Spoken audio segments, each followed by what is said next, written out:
लेकिन बाबा साहब ने सभी बहुजनों का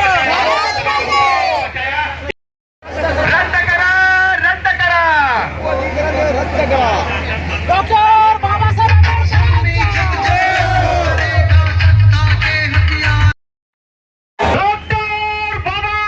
आंबेडकरांचा अनुसूचित जाती आरक्षण उपवर्गीकरण रद्द, अनुसूचित जाती आरक्षण रद्द, अनंत मतदार समितीचा अहवाल रद्द, अनुसूचित जाती दिला आरक्षण रद्द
उतरले आता मैदाना निरनाट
अनुसूचित जातीतील अवकाढा उपवर्गीकरण रद्द, पदोन्नतीतील अनुसूचित जातीचे आरक्षण लागू, डॉक्टर बाबासाहेब आंबेडकरांचा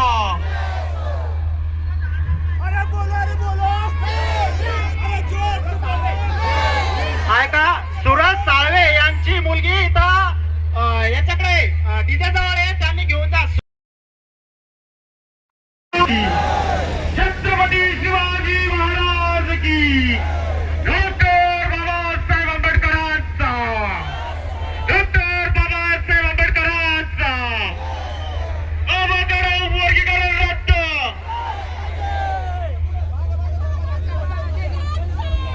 वादळ वाऱ्यात आणून हातानात जय भीमवाले उतरले आता मैदान नानी रणात.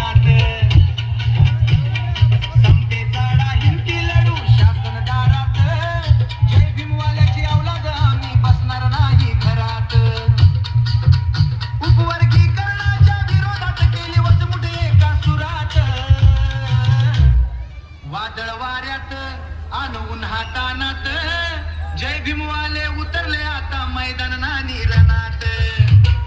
वादळ वाऱ्यात आणून हातानात जय भीमवाले उतरले आता मैदान नानी रणात. जय भीमवाल्याची औलाद आम्ही, जय भीमवाल्याची औलाद आम्ही, बसणार नाही घरात. जय भीमवाल्याची औलाद आम्ही, बसणार नाही घरात. भीमाच्या संविधानाची चौकट तोडण्याची हिम्मत नाही कोणाची, आपसात भांडणे लावू नका. थोडी लाज ठेवत नसे अभिमानाची.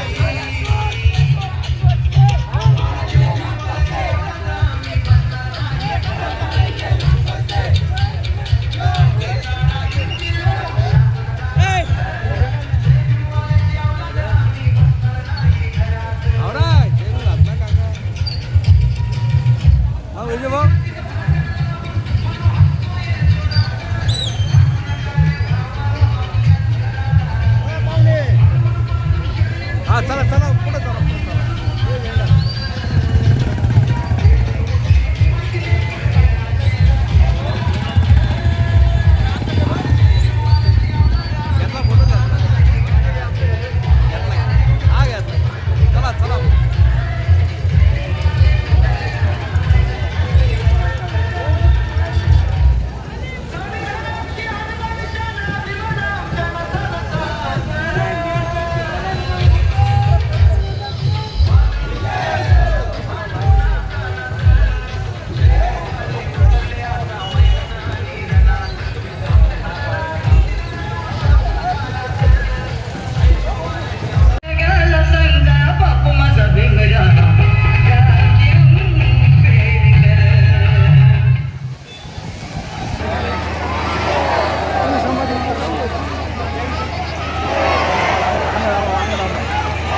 चौधन यांच्या हस्ते या ठिकाणी होईल.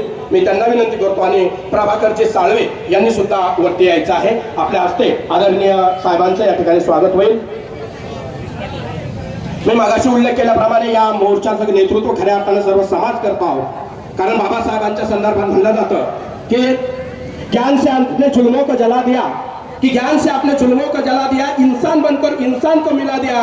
अरे नेता तो बहुत थे इस देश में, लेकिन मेरे बाबा साहब ने सारा हिंदुस्तान हिला दिया, सारा हिंदुस्तान हिला दिया.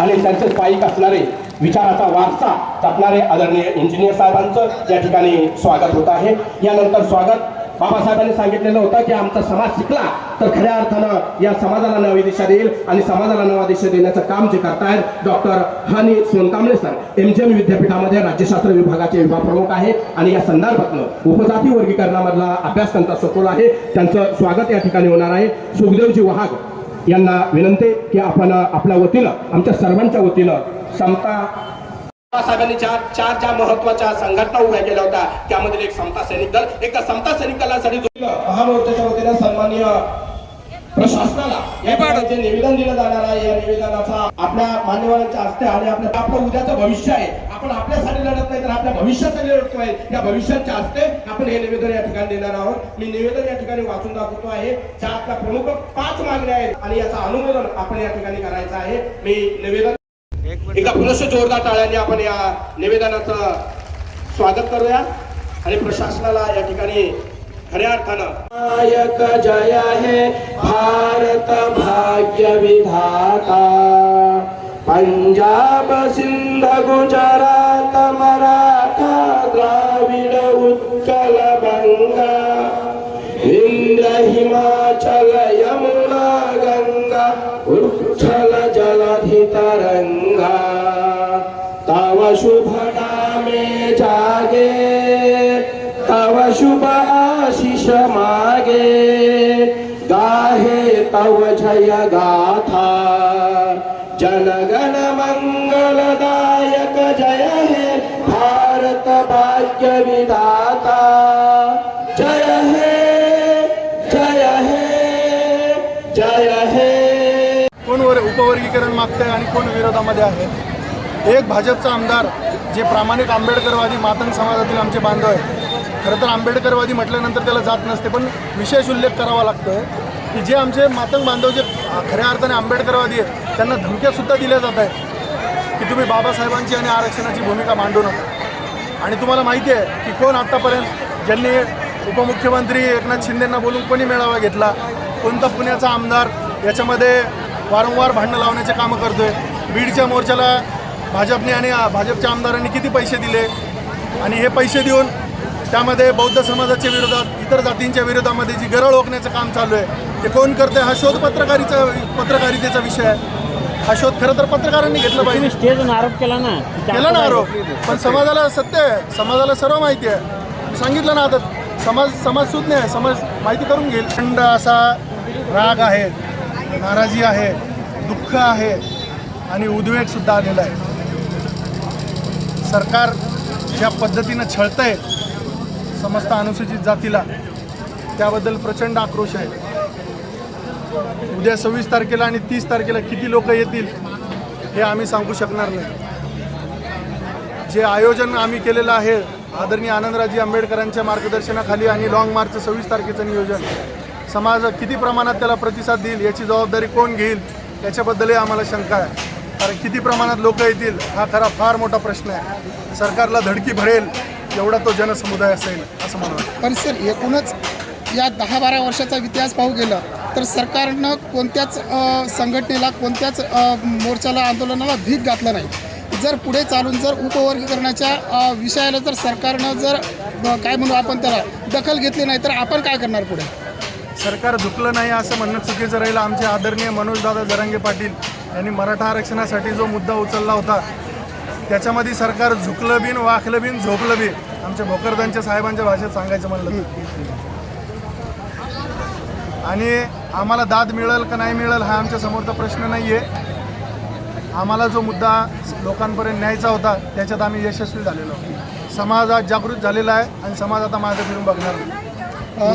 मला एक सांगा, या पुढचे समजा 30 तारखेला जर आपल्या मागणी पूर्ण झाली की या पुढचे आपले कार्यक्रम काय राहतील. याच्या पुढचे कार्यक्रम सर्व आम्ही समिती मिळून ठरवणार आहोत. मी एकटा याविषयी बोलू शकणार नाही. तरी जे पण होईल जे होईल ते आक्रमक होईल, जे होईल ते आक्रमक होईल एवढं मात्र मी समितीच्या 30 तारखेच्या आंदोलनानंतर जर या सरकारने आमच्या मागण्या मान्य नाही केल्या तर पूर्ण महाराष्ट्रातून उद्रेक होईल.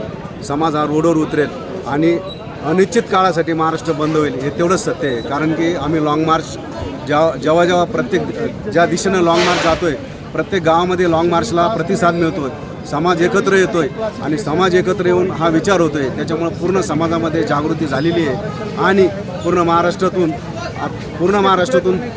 भीम अनुयायी आणि तसंच अनुसूचित जातीचे सर्व अनुयायी तिथे येणार आहेत आणि या सरकारवरती दबाव आणणार आहे. आणि जर सरकारनं साथ दिली नाही तर पूर्ण महाराष्ट्र बंद राहील आणि सरकारही बंद राहील. हे सरकार जोपर्यंत उलथं पडत नाही तोपर्यंत हे आंदोलन कायम चालू राहते. मी रेणापूरमध्ये होतो. आरक्षण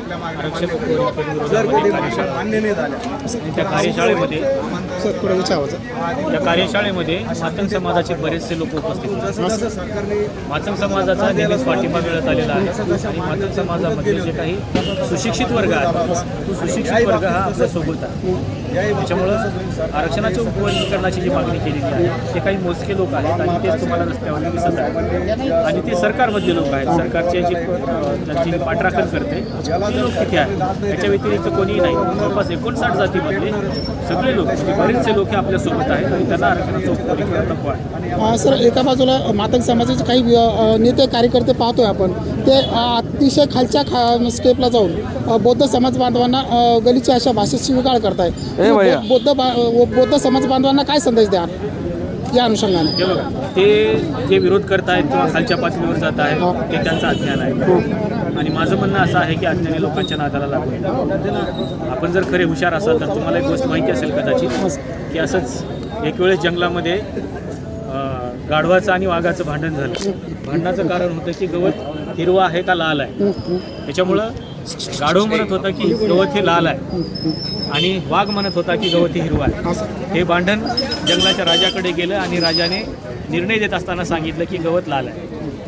त्याच्यानंतर वाघाला प्रश्न पडला की नेमकं असं का म्हणाला राजा, गवत तर हिरवं आहे आणि हे राजालाही माहिती आहे. आणि मग हा वाघ त्या राजाला जाऊन भेटला, सिंहाला जाऊन भेटला. गाढवाच्या बाजूने निकाल का दिला?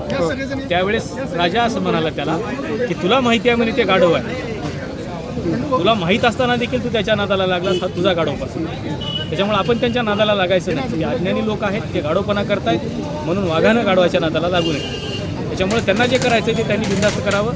आमची भूमिका ही सम्यक भूमिका आहे. आम्ही सगळ्या समूहाला सोबत घेऊन चालणारी लोक आहोत. त्याच्यामुळे आमच्यासोबत जेवढा काही सुशिक्षित आणि वैचारिक मातक समाज आहे त्या समाजाला घेऊन आम्ही सोबत चालणार आहोत.